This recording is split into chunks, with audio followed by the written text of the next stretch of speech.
Hi, I'm Mike. This module is going to explore opening the sale. And this is a skill that we all must master if we're going to create the opportunities that we need in order to be successful in our role. You might call this as a subheading, making the right impression. We all know that when we call customers, either when we turn up for the meeting on their premises or when we pick up the telephone, we're interrupting their day unless the meeting's been rearranged, and at very least, we don't know them, at least not properly yet. So making the right impression is absolutely critical. The focus then of this next session is to help you get ready to sell and to help you break the ice and also to help you get people on board, to engage people. Because very often I find salespeople spend a lot of time in telephone conversations or in client meetings recovering from a poor beginning. Some poor beginnings that we notice from time to time when we're listening to telephone calls are when people say things like, "Hello, how are you?" to complete strangers, and then discover that the conversation isn't as warm as they thought it would be.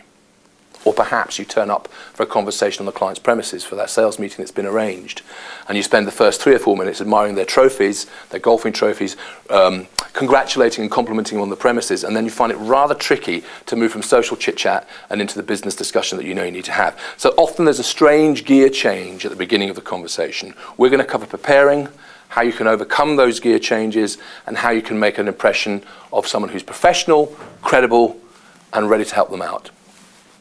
And there are going to be 4 key learning outcomes for this session, as we do on the other sessions. The first of those outcomes is we will give you a useful method for preparing for the conversation. A very simple method that gets your mind focused and on the right track. The second outcome is you'll have strategies for getting through to a decision maker. If you often open a sale on the telephone, you can get easily blocked by other people. And sometimes if you go in and you drop into clients on their premises, which often happens in some industries, you can get barred at reception without the right strategies. So we're going to give you those strategies. We're also, thirdly, going to give you tips for conveying personal credibility. Credibility is a word that's thrown around a lot in sales. It comes from the Latin credo, which means I believe. And so to have credibility means people believe you when you speak and see you as someone of substance and someone who's authentic. So we're going to look at, giving you tips really to convey that credibility. And the fourth and final outcome is that we'll help you build rapport with a customer at the opening stages and make them want to listen to you. In effect, we're going to give you strategies to help you grab their attention and keep it from the very beginning.